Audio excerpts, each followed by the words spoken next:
Hello दोस्तों, welcome to career awareness. आज हम बात करेंगे एक और वैकेंसी की जो इंडिया पोस्ट डिपार्टमेंट ने निकाली है, जिसमें कि 3 पोस्ट पर वैकेंसीज निकली है, जीडीएस, बीपीएम, एबीपीएम पर। और ये वैकेंसी है कुल 38,926, मतलब 39,000 के लगभग। आज हम बात करेंगे इस वैकेंसी के बारे में पूरी डिटेल में कि फॉर्म फिलअप की डेट क्या है, एजुकेशन क्वालिफ़िकेशन, एज रिलैक्सेशन कितना है, और सैलरी कितनी है, सिलेक्शन प्रोसीजर क्या है होगी, और पोस्ट कितनी है, कहाँ पर, किस स्टेट में कितनी पोस्ट है, इसके बारे में पूरी डिटेल। तो बने रहिए वीडियो के साथ। अब इसमें देखिए, फर्स्ट में दिया हुआ है फॉर्म फिलअप करने की डेट जो है वो है 2 मई 2022 से 5 जून 2022 तक के। और इसका फॉर्म फिलअप करना है आपको ऑनलाइन ही। ये है इसकी वेबसाइट, जो ऑफिशियल वेबसाइट है, इस पर जाके इसका फॉर्म फिलअप करना है। फॉर्म फिलअप करने की प्रोसीजर ऑनलाइन ही है। और इसमें आगे देखिए, सैलरी की बात करेंगे तो सैलरी बीपीएम मतलब ब्रांच पोस्ट मास्टर, और एबीपीएम मतलब असिस्टेंट ब्रांच पोस्ट मास्टर। इसमें ब्रांच पोस्ट मास्टर की सैलरी है 12,000, मिनिमम 4 आवर काम करना ही पड़ेगा।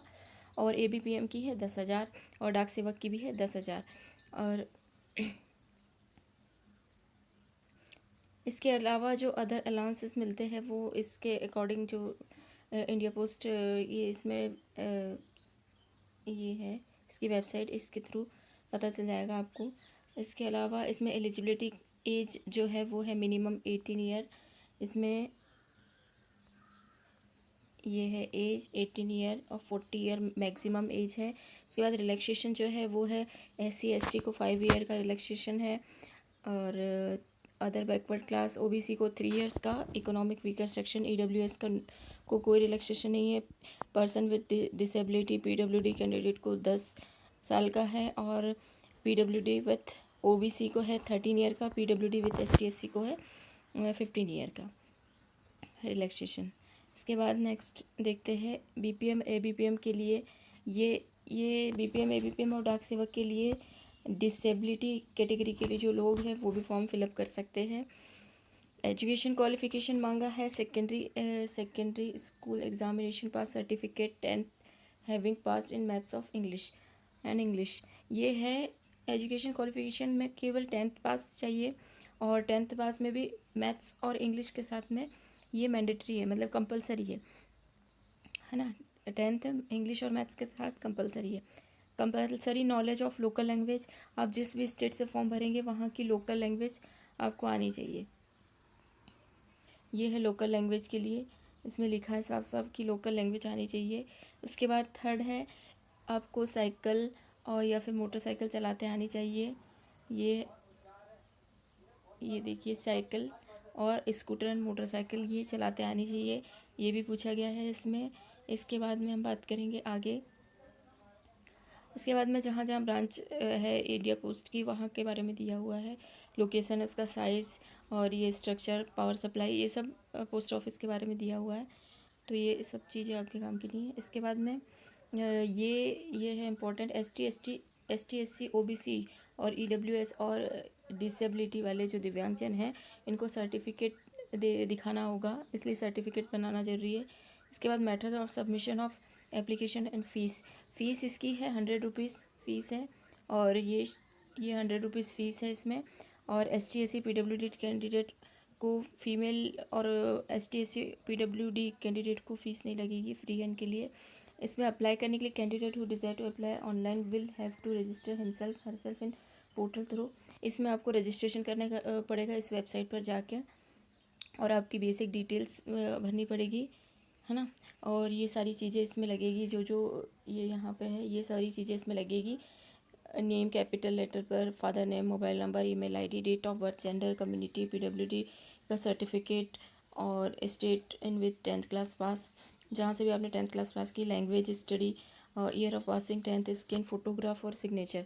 ये सारी चीज़ें जो फॉर्म फिलअप करने के लिए लगती है। इसके बाद और एक कैंडिडेट सिर्फ एक बार रजिस्ट्रेशन कर सकता है, यहाँ पे लिखा है कि एक candidate only one registration and for one candidate for schedule 1 and 2 in a calendar year. The same registration number should be used for submission of सब एप्लीकेशन, है ना। तो इसमें आप डबल से 2 बार रजिस्ट्रेशन नहीं करा सकते एक ही कैंडिडेट का, है ना। The selection of division and exercising preference, the candidate can select only one division for submission. आपका सिलेक्शन सिर्फ एक ही डिवीज़न में होगा, ऐसे नहीं कि आप हिंदी लैंग्वेज से है तो 2 या 3 जगह फॉर्म फिलअप कर सकते हैं, है ना। इसलिए आपका एक ही जगह, और डिवीज़न भी एक ही रहेगा, स्टेट भी एक ही रहेगा, है ना। पेमेंट की प्रोसीजर दी हुई है, ये तो आप फॉर्म फिलअप करोगे उस टाइम पे पेमेंट करना होगा। अपलोडिंग ऑफ डॉक्यूमेंट, ये डिटेल आप इसकी नोटिफिकेशन पढ़ सकते हैं। पूरा साइज़ क्या होना चाहिए फोटोग्राफ का, 50 KB से ज़्यादा नहीं होना चाहिए। सिग्नेचर भी 20 KB से ऊपर नहीं होना चाहिए, है ना। और 10th की डिटेल सारी बहुत अच्छे से भरना पड़ेगा, क्योंकि ये पूरा सिलेक्शन प्रोसीजर सिर्फ 10th के बेस पर है, और इसका सिलेक्शन ओनली मेरिट बेस्ड होगा, ना कोई एग्ज़ाम होगा, ना और कुछ कोई प्रोसेस नहीं है इसमें। सिर्फ फॉर्म फिलअप होंगे और मेरिट के बेस पे आपका सिलेक्शन होगा। इसलिए 10th का डिटेल जो भी आप डालो वो अच्छे से देख के और सही सही डालना। उसके बाद में सिलेक्शन क्राइटेरिया, कॉम्बिनेशन है, ये सब आपके काम करेंगे।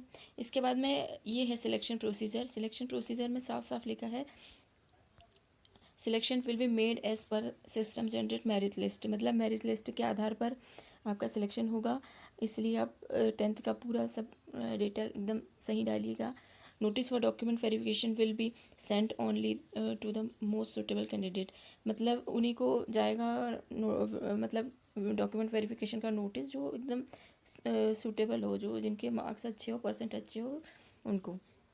उसके बाद provisionally selected candidate attend to document verification, the candidate has to come along with original document 1 set of photo copies of submission, मतलब वेरिफिकेशन के लिए आपको ओरिजिनल के साथ में एक फ़ोटो कॉपी का सेट लेके जाना पड़ेगा। Time will be give to select candidate to report the original certificate of verification, the verification is successful, provisional engagement order will be given is the next candidate merit. हाँ, अगर आपका document वगैरह सब सही रहा तो ठीक है, नहीं तो फिर नेक्स्ट कैंडिडेट को मौका दिया जाएगा।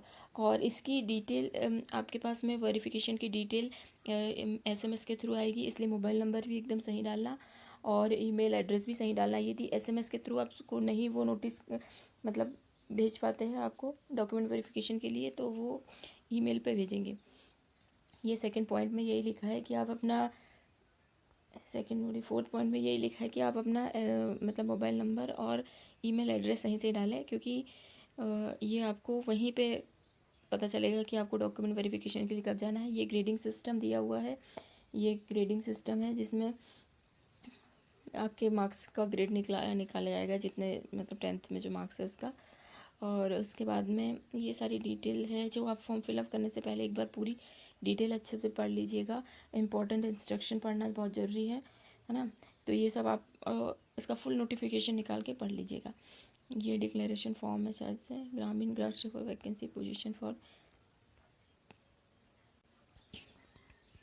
ये है इसकी पोस्ट। इसमें अलग स्टेट वाइज पोस्ट डली हुई है।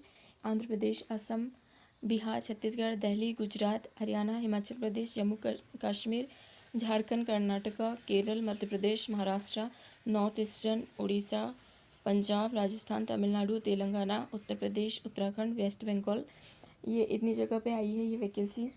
और इसमें कैटेगरी वाइज डली हुई है यूआर की, ये है यूआर, OBC, EWS, ST, SC, PWD, ये PWD की है सारी, है ना।